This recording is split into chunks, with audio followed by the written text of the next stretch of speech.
নমস্কাৰ সকলোকে স্বাগতম জনাইছোঁ আমাৰ education YouTube channel unique science টিউটৰিয়েললৈ সো আমি আজি ডিসকাস কৰিম আমাৰ নিউমেৰিকেল প্ৰবলেম শিট 3 চেপ্টাৰ হৈছে আমাৰ মোচন ইন এ প্লেন চেপ্টাৰটোৰ ওপৰত সো আজি আমি আৰু দুটা বেলেগ প্ৰবলেম লৈ আহিছোঁ য'ত আমি আজি ভিডিঅ'টো ডিসকাস কৰিম যিসকলে আমাৰ আগৰ ভিডিঅ' কিটা চোৱা নাই মই নিউমেৰিকেল সেট কিটাৰ লিংকটো আজি ভিডিঅ' ডেসক্ৰিপচনত দি ৰাখিছোঁ আৰু তাৰ উপৰি যিখন মই থিওৰি পাৰ্ট 2 ভিডিঅ' যিসকলে চোৱা নাই তেওঁলোকে আমাৰ প্লেলিষ্টৰ পৰা চাব পাৰিব সো আজি ষ্টাৰ্ট কৰোঁ এটা নতুন প্ৰবলেম য'ত কোৱা আছে চোৱা problem number 1 four forces are acting on a point এটা পাৰ্টিকুলাৰ পইণ্টত কি হৈছে চাৰিটা ফৰ্ছে এক্ট কৰিছে বুলি কৈছে the first force is কিমান কৈছে 200 Newton acting due to north so north ফালে আমি ডায়াগ্ৰামটো অলপকে ড্ৰ কৰি লৈছো টাইম টু সেভ কৰিব কাৰণে this is north west south আৰু east ঠিক আছে সো নৰ্থ ফালে আমি কিমান বুলি ক'লে simply 200 Newton second is what 100 Newton acting due to what south so এফালে কিমান কৈছে আমাৰ 100 Newton okay the third is what 500 Newton acting is east আৰু এফালে কিমান কৈছে আমাৰ simply 500 Newton and the fourth is what 300 newton acting due west so এফালে কিমান কৈছিল আমাৰ 400 নিউটন clear that means তাৰ কাৰণে আমি কি কনসিডাৰ কৰিছো এইটো যদি সেন্টাৰ হয় o so o এ ডাইৰেকশনত আমি কি হৈছো o is what 200 newton due to north okay ob downward direction হৈছো ob what 100 newton due to south oc that is towards right that is east কি হ'ব 500 newton due to east similarly od কি হ'ব 300 newton due to west ঠিক আছে এতিয়া চোৱা এটা আমি কি কৈছো সিম্পলি তেলে oa is equal to মই এনেকৈ লিখিছো 500 newton due north ob itu 500 no sorry 200 100 newton due ki south oc ki 500 newton due east aru od 400 newton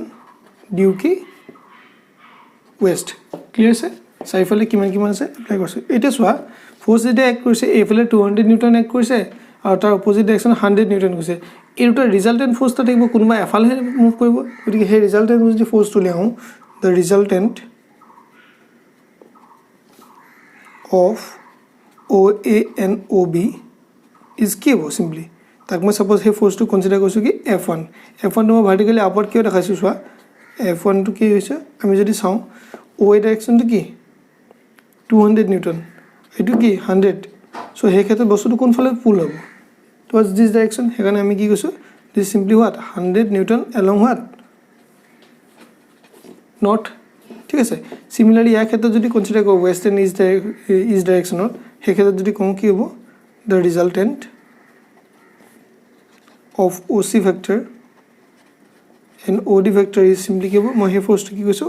F2 বুলি লৈছো এফতে towards right eastত কিমান আছে 500 নিউটন আৰু westত কিমান আছে 400 নিউটন গতিকে obviously বস্তুটো কোন ফালে মুভ কৰিব towards east হেকাৰণে আমি কি লিখিছো simply 500 minus কি 400 that is equal to again what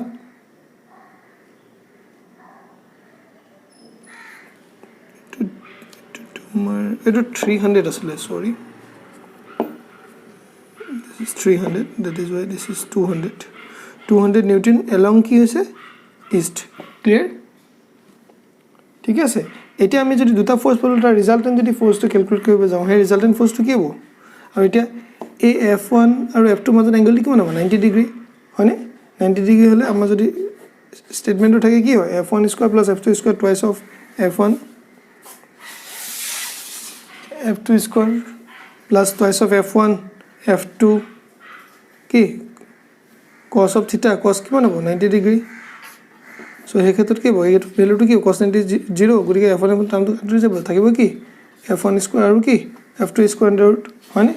হে ক্ষেত্ৰত যদি মই কনসিডাৰ কৰো F1 এৰ ভ্যালু কিমান পালো 100 স্কয়াৰ প্লাস কি ইয়াৰ ভ্যালু কিমান পালো 200 স্কয়াৰ হয়নে সো ফাইনাল এক্সপ্ৰেশন বিকাম কিমান হ'ব 100 স্কয়াৰ মানে তোমাৰ 4টা 0 কিমান 4টা 0 মানে কি 5000 হয়নে ঠিক আছে সো তেলে আমি কি পালো টোটাল ৰিজাল্টেন্টটো কি আছে আণ্ডাৰ ৰুট অফ 50,000 ঠিক আছে ইয়াক আমি যদি আণ্ডাৰ ৰুট কৰোঁ ইয়াৰ ভেলুটো তোমাৰ যেটো পাম হেতু আমাৰ কি হ'ব নেট ফোৰ্স হ'ব ক্লিয়াৰ আছে এটো নেক্সট আমি যদি কি কৰোঁ এতিয়া এই যোনটো এফ আসলে হে ৰিজাল্টেন্ট ফোর্সটো কি আছে সাপোজ আলফা এংগল কৈছে ঠিক আছে সাপোজ কৈছে let alpha is the angle between কি f and f2 হে ক্ষেত্ৰত মই যদি যাম ডাইৰেকশন লাগে তো ডাইৰেকশন লেভেল হলে মই কি হ'ব আমাৰ কি কৈছিলে magnitude and direction so magnitude already উলাইছো মানে ডাইৰেকশন যদি ক্যালকুলেট কৰিব যাওঁ হেতু কি বনাব সিম্পলি কি হ'ব tan of alpha তো কি কয় tan permanently black so perpendicular is what this one এটু মানে কি আমাৰ সিম্পলি f1 আৰু base is what f2 মানে এটু মানে কি এটু ইকুয়াল সো আমি কি লিখিব f1 by কি f2 so এই ক্ষেত্ৰত কি হ'ব f1 এর ভ্যালু 100 এর কি হ'ব 200 that means কি হ'ব half মানে কি 0.5 মানে so আমি তেল আলফা ইজ ইকুয়াল কি পাম সিম্পলি tan ইনভার্স অফ কি 0.5 কইলে হ'ব ঠিক আছে তার ভ্যালুটো আমি কি পাম 226 ডিগ্রি 34 মিনিট ক্লিয়ার সো তেনেকে এটু যদি আমি কই ইয়াৰ ভ্যালুটো আই think 253 Newton. Clear? So next problem is also the resultant of two forces 3p and 2p is what r কৈছে ঠিক আছে হে ক্ষেত্ৰত কি হৈছে দুটা ফোর্স দিয়া আছে ওকে এটা সাপোজ f1 এটা কি আছে f2 আৰু ৰিজাল্টেন্ট ফোৰ্সটো কি কৈছে আমাৰ r ক্লিয়াৰ তাৰপিছত কৈছে যে if the first force is double মানে কি এটো ডাবল কৈছে and resultant is also double মানে কি r2 ডাবল কৈছে তেতে কৈছে কি find the angle between the two forces ঠিক আছে সো আমি যদি কনসিডার কৰো যে এই দুটা মাজত ফোৰ্স দুটা f1 আৰু f2 আছে তেৰা মাজত যদি থিটা এংগল থাকে তেহলে আমাৰ ৰিজাল্টেন্ট ফোৰ্সটো কি হয় ৰিজাল্টেন্ট ফোর্স is given by কি জাস্ট লিখি গৈছো f1 square f2 square কি twice of f1 f2 cos of theta হয়নে তাকে যদি মই both side স্কয়ার কৰো কি হ'ব f1 square f2 square twice of f1 f2 cos of theta clear suppose মই এটো কি কৈছো ইকুয়েশন 1 এতিয়া কন্ডিশনটো যদি ইয়াত কনসিডার কৰো that is when f1 is equal to কি লিখছো আমি কি দিছে 3p আৰু f2 is equal to কি 2p আৰু ৰিজাল্টেন্ট যোনটো f হয় ৰিজাল্টেন্ট f2 কি দিছে আমাৰ ইয়াত r হয়নে ক্লিয়াৰ সো হে ক্ষেত্ৰত কি কৈছো তেল আমি লিখিব পাৰো কি f square equal to f1 জায়গাত কি লিখিম মই 3p square plus f2 জায়গাত কি 2p square plus 2 into 3p into 2p into কি cos of theta হবনে সো তাকে যদি আমি কনসিডার করব এটা কি হবে 9p square 4p square 23662 12p square কি cos of theta মানে এটো যদি কোন 13 কি হবে p square plus 12 p square cos of theta এটো আমি পালো f square value ঠিক আছে সাপোজ মই তাকে কনসিডার কৰিছো ইকুয়েশন 2 এটা কি কৈছিলে if the first force is double so now কি কৈছে first force আমাৰ কোনটো আছিল f1 হি ডাবল হ'ব মানে কি 2 into কি first force ভ্যালু কিমান ছিল 3p so কি হ'ব 2 into 3p and resultant is what আকৌ ডাবল resultant আমাৰ f2 টো কি আছে f2 কিবা চেঞ্জ হৈছে নে f2 2p আছিল f2 কি থাকিব 2p থাকিব f2 কোনো কথা কোৱা নাই হয়নে আৰু ৰিজাল্টেন্ট যোনটো আছিল ৰিজাল্টেন্টটো কি কৈছে আমাৰ ডাবল কৈছে ৰিজাল্টেন্ট ইজ অলসো ডাবল সো এই ক্ষেত্ৰত ৰিজাল্টেন্ট আমি কি দিছিল f হে f2 কি হৈ যাব twice of f হয়নে যদি এই বস্তুটো আমি ইয়াত ইউজ কৰো ইকুয়েশন 1 ত ইউজ কৰো তাহলে কি হ'ব twice of f square is equal to f মানে কি 2 এর কিমান হ'ব 6p ন জানো so 6p square plus কি আকৌ এটো 2p থাকিব 2p square plus 2 into 6p into 2p into কি cos of theta so এটো কি 36p square 4p square 26244 24p square cos of theta this is what 4f square হয়নে clear so এটা add কৰিলে কিমান হ'ব 40p square plus 24p square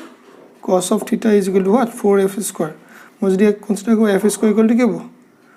10p square 6p square cos of theta ঠিক আছে so এটা আমি কি বলো ইকুৱেশ্যন 3 এটা আমি কি কৰোঁ ইকুৱেশ্যন 3 আৰু ইকুৱেশ্যন 2 আমি ইকুৱেটিং কৰি দিওঁ ইকুৱেটিং কৰি পিনে আমি কি কৰিম তাৰ থিটা ভ্যালুটো ক্যালকুলেট কৰোঁ সো এই ক্ষেত্ৰত যদি আমি কনসিডাৰ কৰোঁ ইকুৱেটিং ইকুৱেশ্যন 2 and 3 we get কি হ'ব 13p square plus 12p square cos of theta is equal to কি হ'ব 10p square plus কি হ'ব 6p square cos of theta এই ক্ষেত্ৰত আমি যদি চাওঁ কি পাম 13 10 3p square is equal to minus 6p square cos of theta or cos of theta is equal to simply কি পাম এটো 2 হৈ গ'ল half that is কি হ'ব minus cos theta is equal to simply কি হ'ব half হ'ব sorry minus আছে না minus half হ'ব so cos theta আমি যদি ইয়াৰ পৰা থিটা ভ্যালুটো উলিয়াও থিটা ইজ ইকুৱেল কি হ'ব cos inverse of minus of half cos কিমান ডিগ্ৰী ভ্যালুটো হয় তো সিম্পলি 120 ডিগ্ৰী ঠিক আছে সো আমি কি পালো তেলে সিম্পলি ৰিজাল্টেন্ট যোনটো এংগল পালো এংগল বিটুইন দ্য টু ফৰ্সেস কিমান পালো আমি সিম্পলি 120 ইয়াত একো নাই প্ৰথম কন্ডিশনটোত কি দি আছে এটো লিখি দিছো f1 f2 আৰু সেকেন্ড কন্ডিশন একেটা বস্তু কি আছে ডাবল কৰিছে ই সেম আছে আৰু ইয়াক কি আছে ৰিজাল্টেন্টটো ডাবল কৰিছে এই কন্ডিশনকে নৰমাল ম্যাচ কৰিছো ঠিক আছে স্টেপ বাই স্টেপ চাইছা যদি তোমালোকে বুজি পাইছা বুলি আশা কৰিছো যদি কোনো ধৰণৰ প্ৰবলেম থাকে কমেন্ট কৰি জনাবা আৰু যদি ভিডিঅ' চাই বুজি পাইছা নিজৰ ফ্ৰেণ্ড সাৰ্কেলৰ মাজত শ্বেয়াৰ কৰিবা আৰু চেনেলটো সাবস্ক্ৰাইব কৰিবা আৰু তেওঁলোককো ফ্ৰেণ্ড সাৰ্কেলৰ মাজতো সাবস্ক্ৰাইব কৰিবলৈ জনাবা আৰু কাষতে থকা বেল আইকনটো টাচ কৰিবা যাতে আমাৰ প্ৰত্যেকটো ভিডিঅ' তোমালোকে পাই থাকা সো আজিলৈ ভিডিঅ'টো ইমানতে সামৰণি মাৰিছো ইউনিক সায়েন্স টিউটৰিয়েলৰ পৰা তোমালোকক ধন্যবাদ জনাইছো